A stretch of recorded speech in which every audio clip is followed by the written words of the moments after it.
to the woman I'm becoming. I see you, I honor you. I'm learning to trust the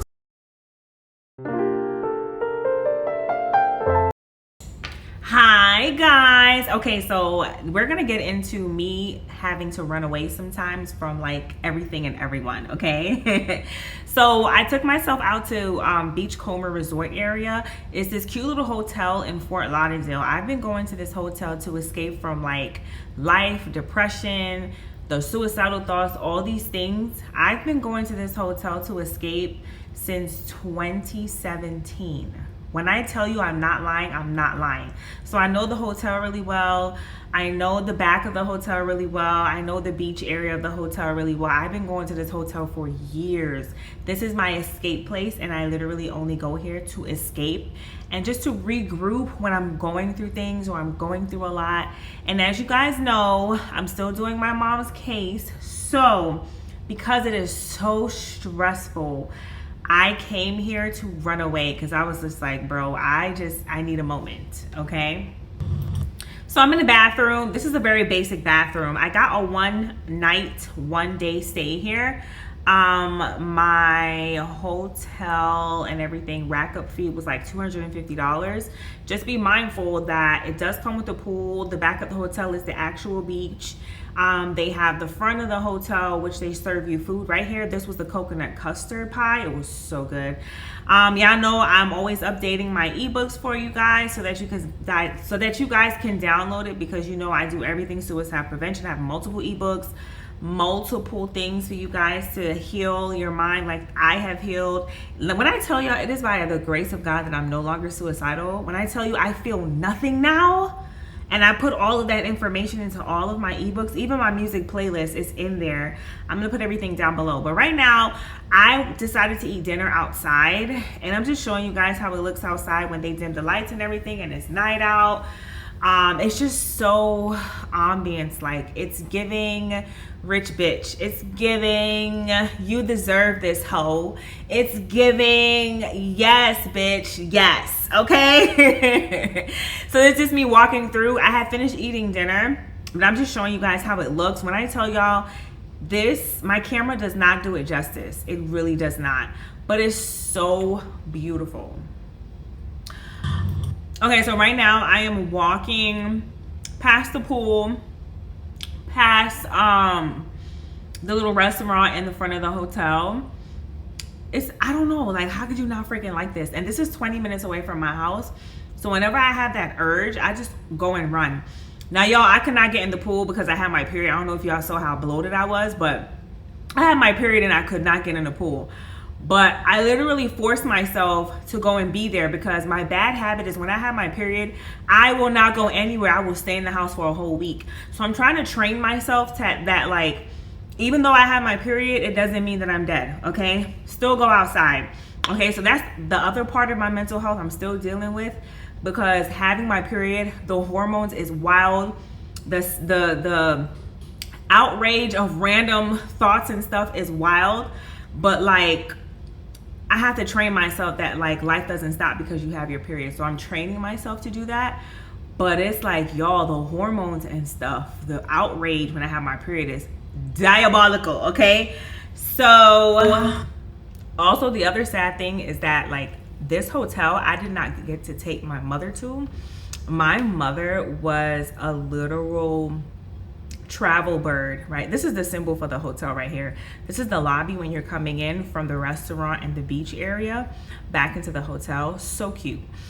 My mommy was a travel bird, so she was in her prime where she was traveling all over the world, and she literally wanted me to stop working and travel the world so that I can see the world, right?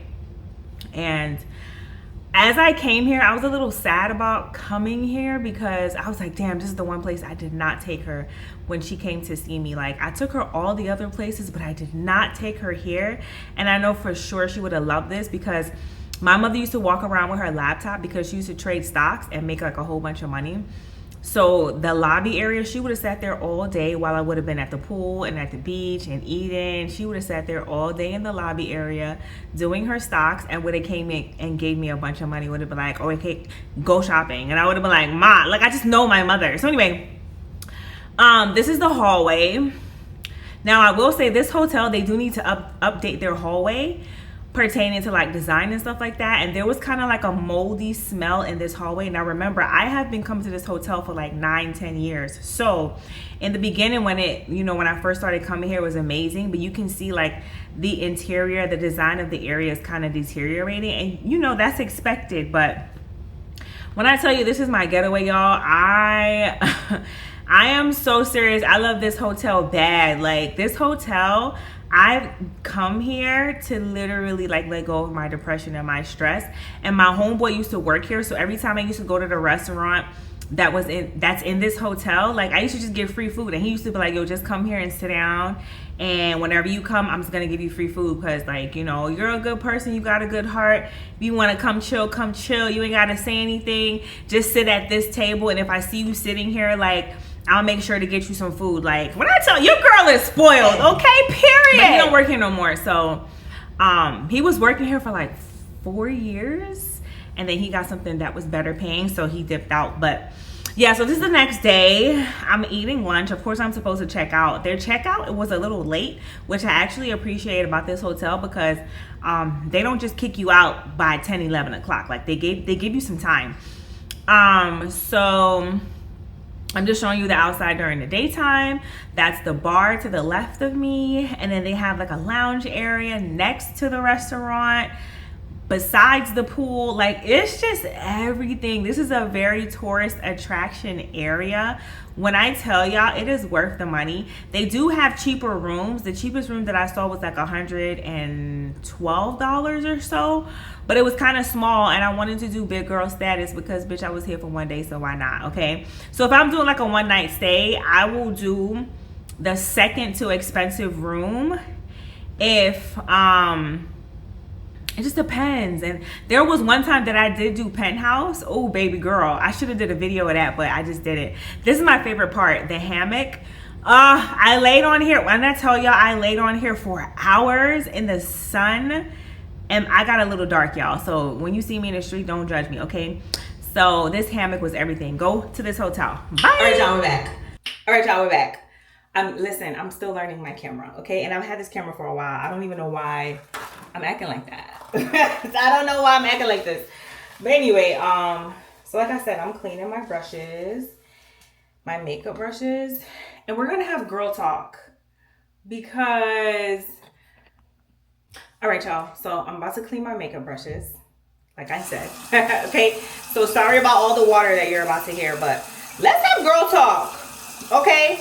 Because I really feel like we need to talk about, like, having the ability to grieve what you thought your life was supposed to be like, or even grieving a person that you know for sure would do really good by you, but you know is not your person.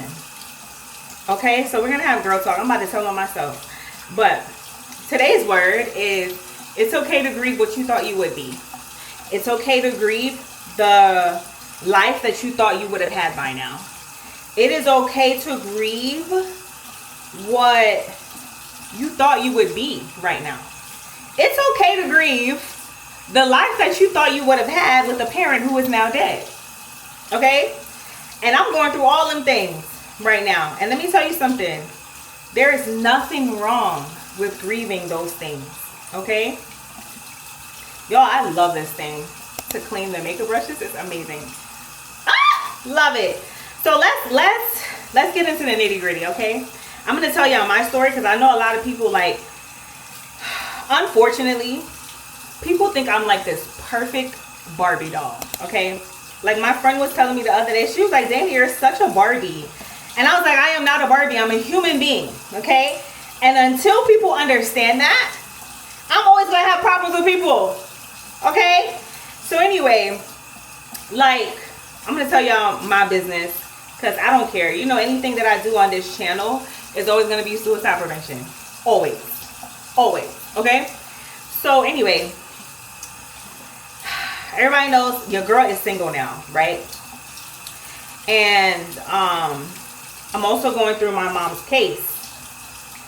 So being single and going through your mom's case at the same time with her trial and all of that stuff like that, it's a little dangerous for me.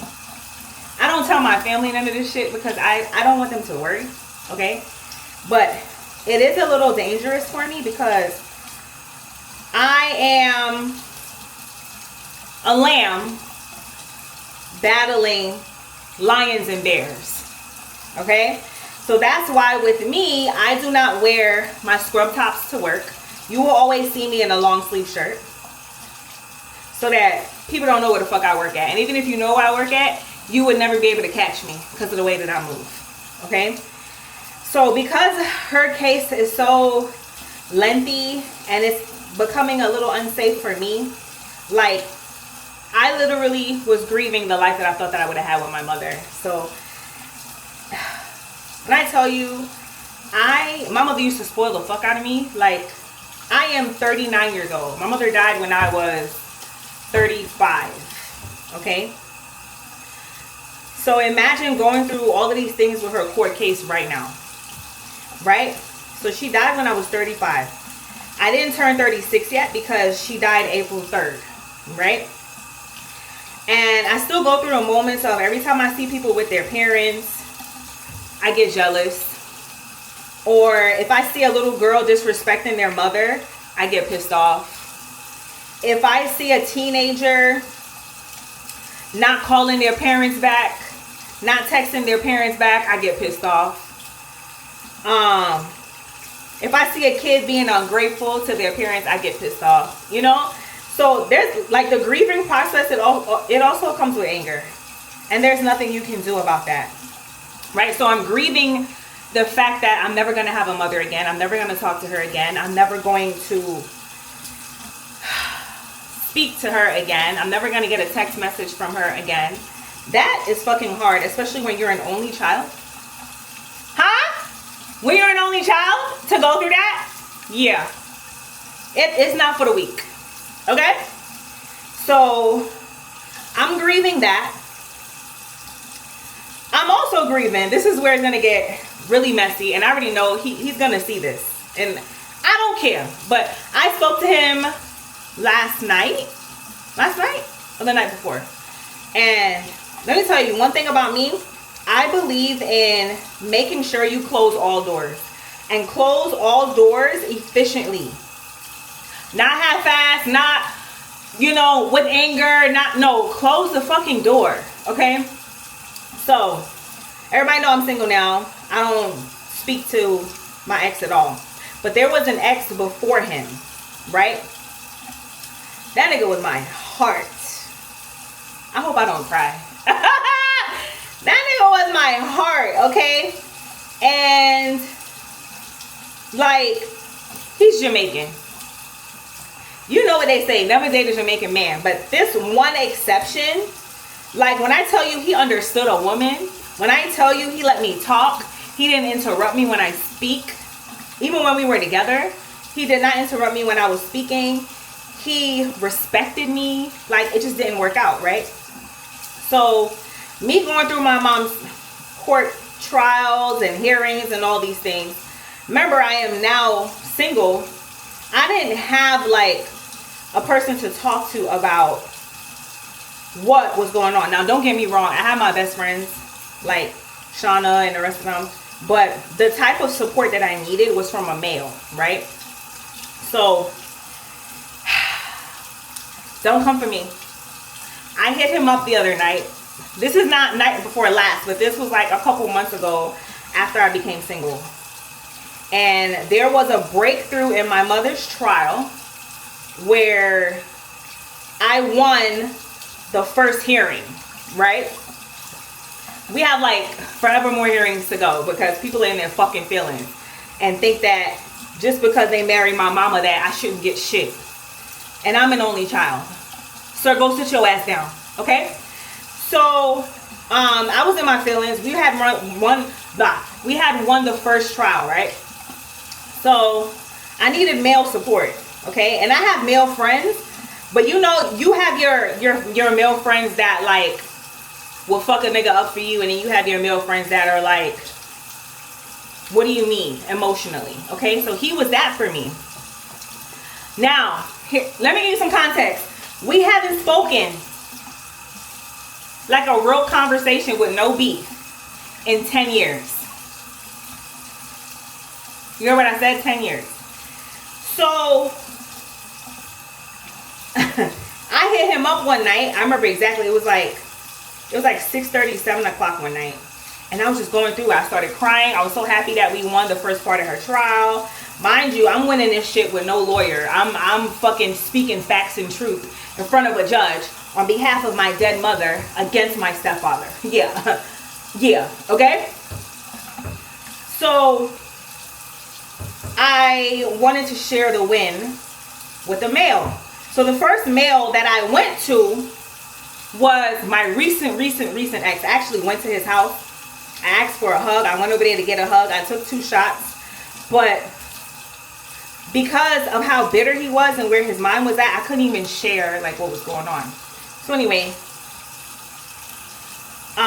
came back home, and like the next night, I already knew who to hit up. And I was like, he probably don't even have this number anymore, but I'm gonna try anyway.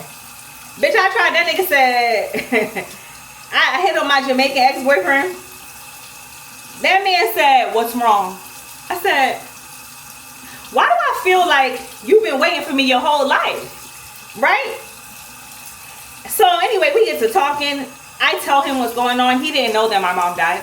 Right? So it kind of hit him as a blow too, right? So he was like, what? Your mother did not die. I said, nigga, she did. Okay? And I'm fighting for my life, trying to maintain or get inheritance because of the nigga that she married. So he's like, what? Da da da da da. He's like, Dana, I can't believe that. And then I just start crying over the phone with him. Right? Now, mind you, we haven't seen each other or spoken to each other in 10 years. Now, am I going to lie to you and say that in between that time that he hasn't tried to talk to me? No, I'm not going to lie to you and say that. That nigga tried to fix things between us the first 3 years that we were broken up. And by that second year, I was already in a relationship with my current ex. So, you know, once I'm with a nigga, I'm locked in. Like, you can't get me to backtrack once there's a new man in my life. I'm that fucking loyal. That's why when I find out a nigga cheating on me or hurt my feelings or did some fucked up shit, it breaks me bad, because my loyalty, you can't compare that shit to nobody else, ever. You will never find another loyal bitch as me. Okay? Never in your life. Okay? Find another loyal bitch like me. So, I'm telling him what's going on, and here I go with the fucking tears. I start crying.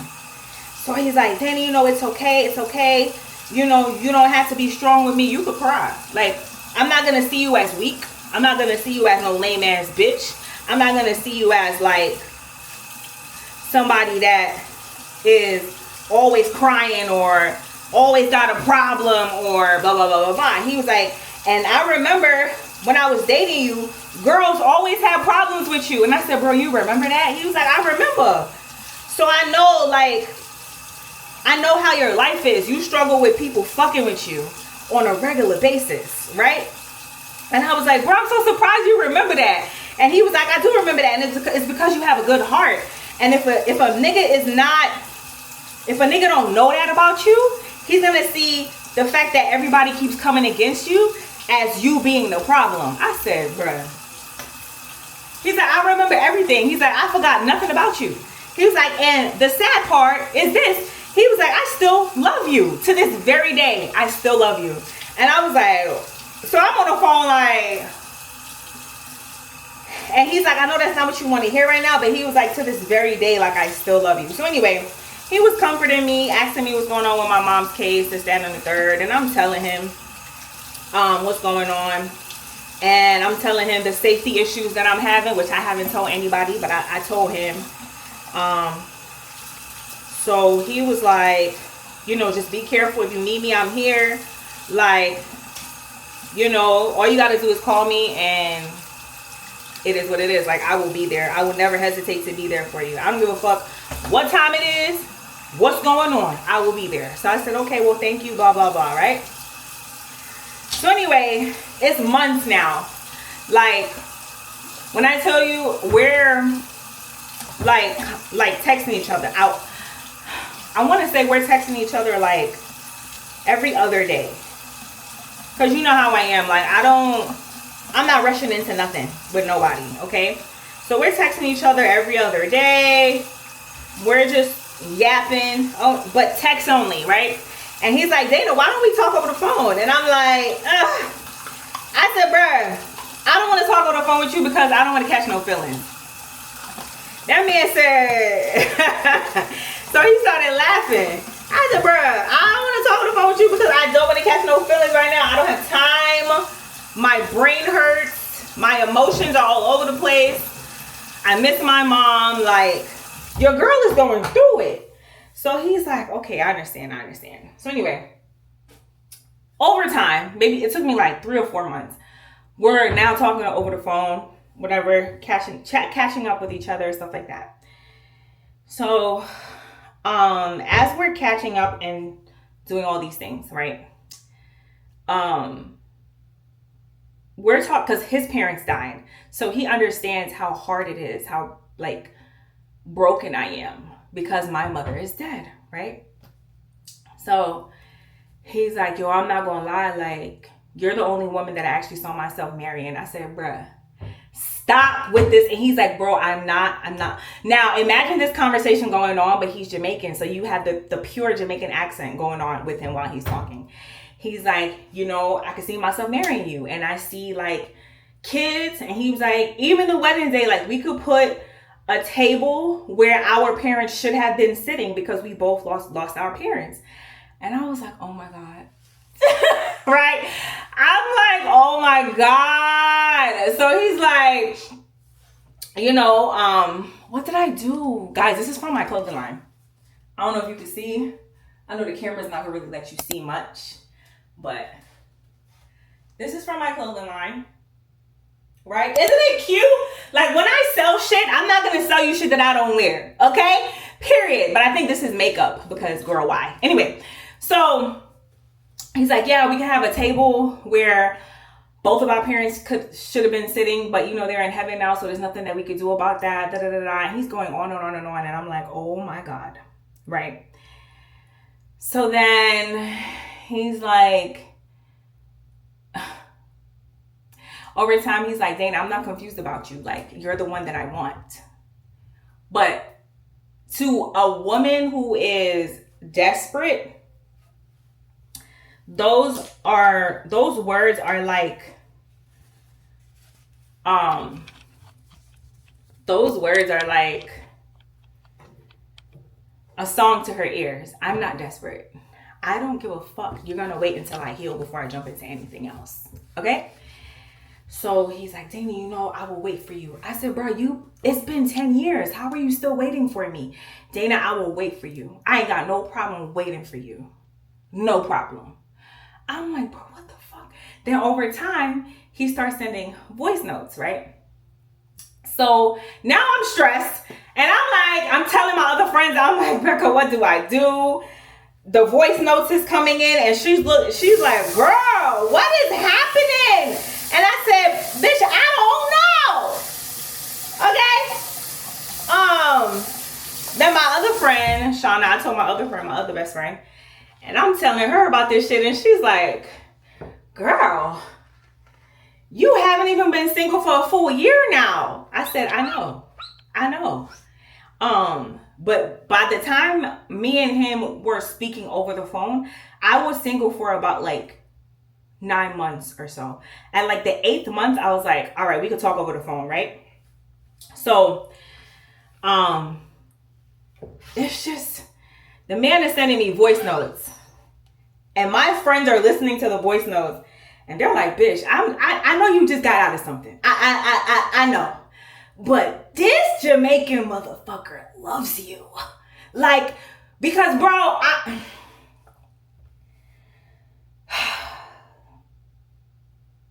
if y'all hear the voice notes, you would think this man is ready to get married to me tomorrow. All I had to do was say the word.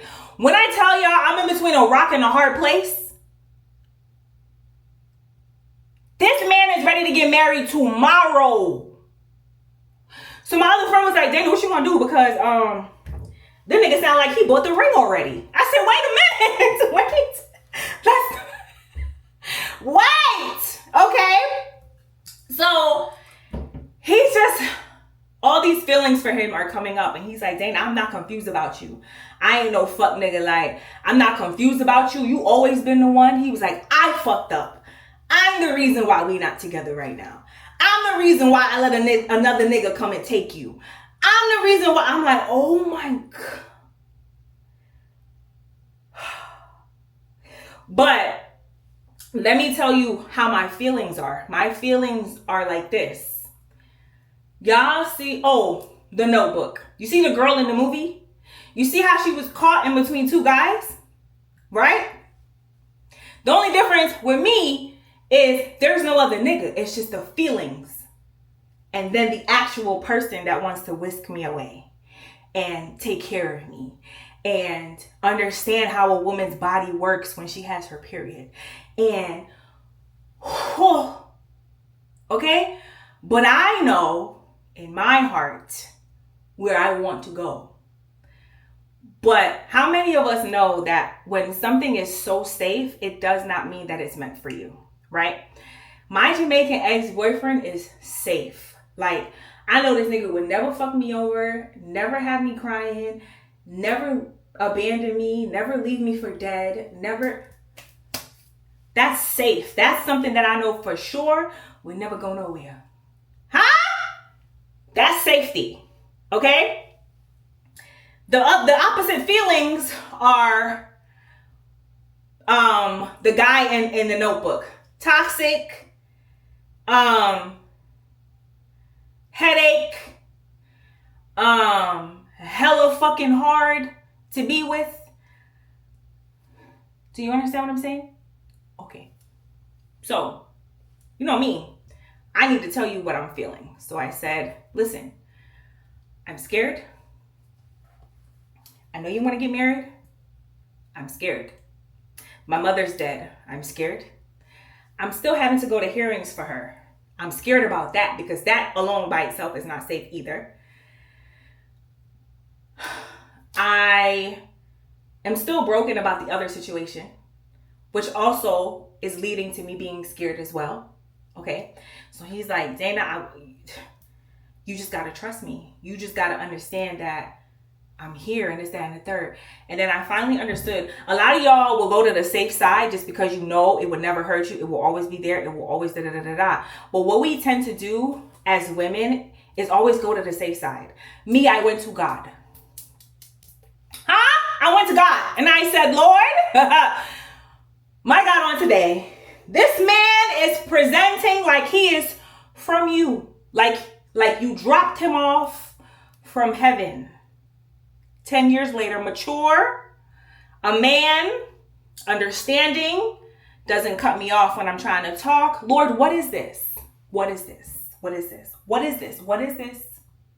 God, what is this? Okay, I went to God. It took, I want to say it took maybe 2 weeks, 3 weeks. And God told me the answer. He was like, that's not your husband. I said, my God, on today. How many of us would have already married the safe one, the safe choice? So I had to grieve this man that is the safe route that I don't want to say I want. Actually, yeah, I want, right?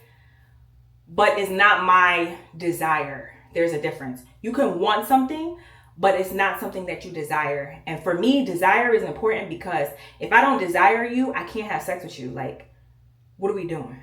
Right? Safe and wanting a person does not mean that there's an attraction to the point where like, we're going to be fuck bunnies on balconies, on roofs, in pools. Like, I need the conjuncture. right? And there's only one person that I had that conjunction with, and it's not him. Okay, it's not him. Okay, so night before last, I had to grieve him, and I texted him and I said, you're actually somebody that I want because you listen to me, you hear me, you see me, you understand me. You understand what it's like for me to go through a period. You don't make me feel small. You don't belittle me. He has 2 boys, okay? Oh, love them like cooked food, okay? One thing about me, bitch, I could be a good stepmother. You ain't never got to worry about me being a bad stepmother to nobody because I have a bad stepfather. So I know what the fuck it means to be a good stepmother, okay? So 2 boys. How many of us know boys and girls, when you have a bonus kid, are completely different? Boys will automatically go into protection of you. So like they'll see me and they'll protect me like, hey, nobody touch her. Ain't nobody, oh, you bumped into her. Oh no, we finna. That's how boys are when it comes to me and I'm the stepmother, right? Girls, my God, on today. Girls is a fucking battle between I love you, I adore you, you give me the ick, now I can't stand you. That's the phase that they go through. And then they go back to, I love you, I adore you, I want to be like you, you give me the ick, I can't. They go back and forth. And it's draining. I'm not going to lie to you, it's fucking draining. And a lot of the time, this is just from my experience with men that I've dated that have sons and daughters, it's, oh, hello, okay? So with girls, I realize if I'm a stepmother of a guy that I'm dating and he has a girl, like I have to tread lightly, right? I have to get you to trust me. I have to get you to understand that I'm on your side. But then when you go through the ick process, so if you're going through the ick stage, it becomes awkward, right? And it kind of turns into like, all right, you're having a moment. I'm going to let you have your moment, right? And a lot of the times, like, I can't break through, right? I literally like have to wait. I have to wait until you overcome the ick moment, right? When it gets into, I'm having an issue with you, baby, I go silent. I back up. I gotta watch you. I gotta see what you're feeling. You understand? Because there are times when conversations have turned into, Dana, I'm talking to my stepdaughter, okay? And I've had relationships where the guy has a little girl, right? And the conversation will turn into, Dana, I feel like you're going to take my dad away from me. Baby, I would never take your dad away from you. Never. Because I know what it's like to have a step parent turn on you. I would never do that to you. I would never do that to you. And those conversations are very healthy because that little girl has the moment to tell the truth about herself, right? And you kind of, I honor that. I value it because once you can tell me the truth about what you're feeling, then we can work with each other. You understand what I'm saying? But there are times when I cannot have the conversation at all. Let me tell you when. Let me tell you, listen, the God that I serve is a snitch, okay? He will tell me when there is an issue between me and my bonus kid, okay? But sometimes I cannot address it yet if there are other barriers. So Dana, what are the other barriers? The other barrier is if that child has been inappropriately dealt with by another male that's not their father, or they are adopted, or they are, what was the other situation that I had? Oh my God, I cannot remember.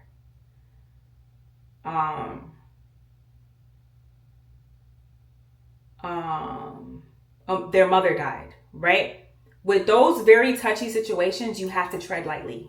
You cannot come in and swoop and try to change the world. It doesn't work like that. You have to tread lightly. So with those situations, I tread lightly and I don't have those conversations of, I will never take your dad from you too early. I don't give a fuck if I've been with a nigga for 5 years. I have to wait it out because those type of children, they have multiple walls up, right?